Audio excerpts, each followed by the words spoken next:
السلام عليكم. في البرنامج اللي ملوش اسم لان القناه باسمي. في الحقيقه قبل ما ابدا الحلقه حابب ان انا اعبر عن شكري وامتناني لتلك الجماهير العريضه، ايتها الجماهير العريضه اللي شافت الحلقه اللي فاتت واللي عددها وصل ل 290 واحد. انا فرحان جدا جدا.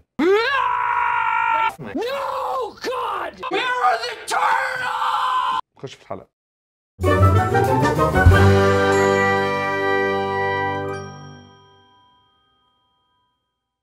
الإعلانات واحدة من أهم وسائل الترويج لأي منتج أو خدمة إن ما كانتش الأهم في الوقت الحالي، والفترة الحالية بقى إحنا بنقابل كل أشكال الإعلانات سواء كانت تلفزيونية أو إعلانات عن طريق الإنترنت سواء فيسبوك أو يوتيوب، والموضوع بيعدي. بس المشكلة إن كل فترة بيظهر إعلان يخليك تفكر تفكير بسيط، هو اللي بيتعرض ده بيراج للمنتج نفسه ولا هو معمول عشان يقفل الشركة؟ حاجات زي أبليكس وظهور الجملة الإعلانية الأشهر لو راجل كل لا ولا كابتن مجدي عبد الغني بعد ما حط ضربه الجزاء يمين راح هو بقى شمال وعمل اعلان كولوسيس. وفي الحقيقه الاعلان ده كان غريب قوي بصراحه. يعني الاعلان بيبدا ان كابتن مجدي بيفتح الدولاب بتاعه عادي جدا زي اي انسان طبيعي، فبيخرج منه واحد معاه مايك وبيساله سؤال بديهي جدا وبكل سماجه الصراحه. ايه سبب نشاطك وحيوتك يا كابتن؟ وطبعا بديهيه يعني واحد غريب خارج من الدولاب بتاعك ومعاه مايك وبيسالك سؤال زي ده، فطبيعي هتقول له واحد هو انت مين؟ اتنين انت ايه اللي جابك هنا؟ تلاتة انت بتعمل ايه في بيت يطلع بره؟ بس كابتن مجدي قال يا ابني كولوسيس، قلت لك 100 مره كولوسيس. هو قال له كده فعلا، قال له كولوسيس. بس خلينا نركن بقى كل الكلام ده على جنب ونروح لليفل اعلى شويه اللي هو بتاع الشركات الكبيره اللي لها قسم كامل خاص بالاعلانات بيفكر ويخطط وينتج عشان يعمل اعلان واحد بس وفي الاخر بيطلع بالشكل ده. فيلا بينا نبدا.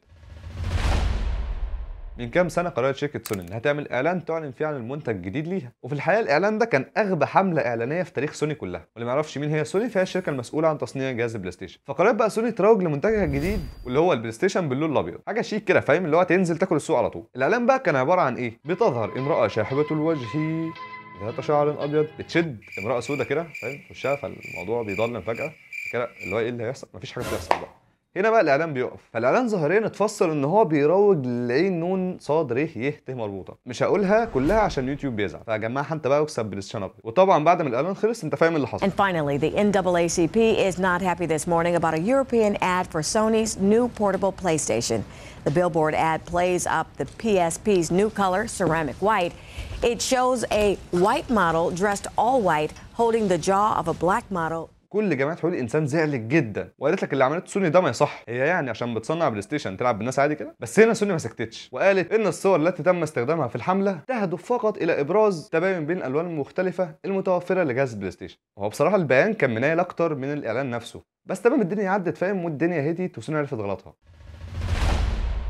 تقول الأسطورة أن هناك رجلا ذهب لشراء واحد بيج ماك من ماكدونالدز ثم نسي أن يتناوله ووضعه في الجاكيت الخاص به لمدة عام، ولما عدت السنة وجي يطلع الشتوي ويدخل الصيفي لقى أن السندوتش موجود. الإعجاز مش هنا بقى، الإعجاز أن السندوتش فضل بنفس مكوناته زي ما هي ما اتغيرش من غير حصول أي عمليات تعفن أو تآكل نهائيا. اللي هو فاهم الخريف عدى والربيع وال12 سنة عدوا بتوع السنة والسندوتش بتاعه ثابت ولسه جوسي. وده حصل بسبب كميه المواد الحافظه اللي موجوده في الساندوتش نفسه. وهنا بقى قرر مطعم برجر كينج ان هو يستغل الموقف ده وعمل اعلان عباره عن انهم حاطين ساندوتش برجر بتمر عليه الايام وبنشوف ان بيحصل له تعفن ووبر واصبح غير قابل للاكل نهائيا. وهنا برجر كينج بقى بتحس فاهم بالفخر وخلاص اكلها كله طبيعي مفيهوش اي مواد حافظه.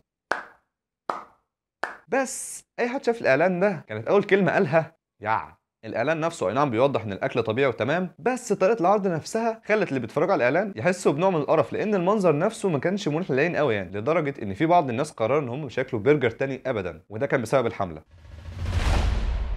الحقيقه ما كانش ينفع اعمل الحلقه دي من غير ما اتكلم عن الاعظم، الاعلان اللي مسك صناعه الاعلانات كده وقام دافنها تحت وردم عليها، وهو ابو كرتونه. شركه كمبيوترات امكانياتها بسيطه جدا قررت تعمل اعلان فطلع بالشكل ده، رغم اني مش فاهم الفكره التسويقيه العظيمه اللي فكروا فيها هم بيعملوا الاعلان ده، بس الاعلان بيضحك بصراحه. ابو كرتونه اكبر شركه استيراد تابعه لهيئه الاستثمار، ماذر بورد انتل وكارت صوت وكارت لان للنت وشاشه 15 بوصه. الاعلان عباره عن عفريت بيطلع من مصباح وعيل صغير بيطلب منه امنيات، حاجات زي انا عاوز كمبيوتر، خد ماوس ليزر، خد ماوس ليزر. لو الاعلان واثق من نفسه جدا فاهم، المارد وهو بيشرح المميزات قال له الهارد 40 جيجا وشاشه 15 بوصه، فالواد قال لي شغل دماغه بقى بحيث يطلع من المارد باي حاجه، الكمبيوتر اصلا مش نافع. فقام قايل للعفريت بكل بساطه انا عاوز بلاي ستيشن. العفريت بقى المره دي قال له خد بجد، وقام قايل له خد دراعات بلاي ستيشن. لو مشي امورك فاهم الدنيا صعبه واحنا اصلا عاملين كمبيوتر ب 555 فما تصعبهاش. وبهذا تكون الحلقه انتهت، وقبل ما اقفل عاوز اقول لك ما تنساش تعمل لايك و سبسكرايب و شير. سلام.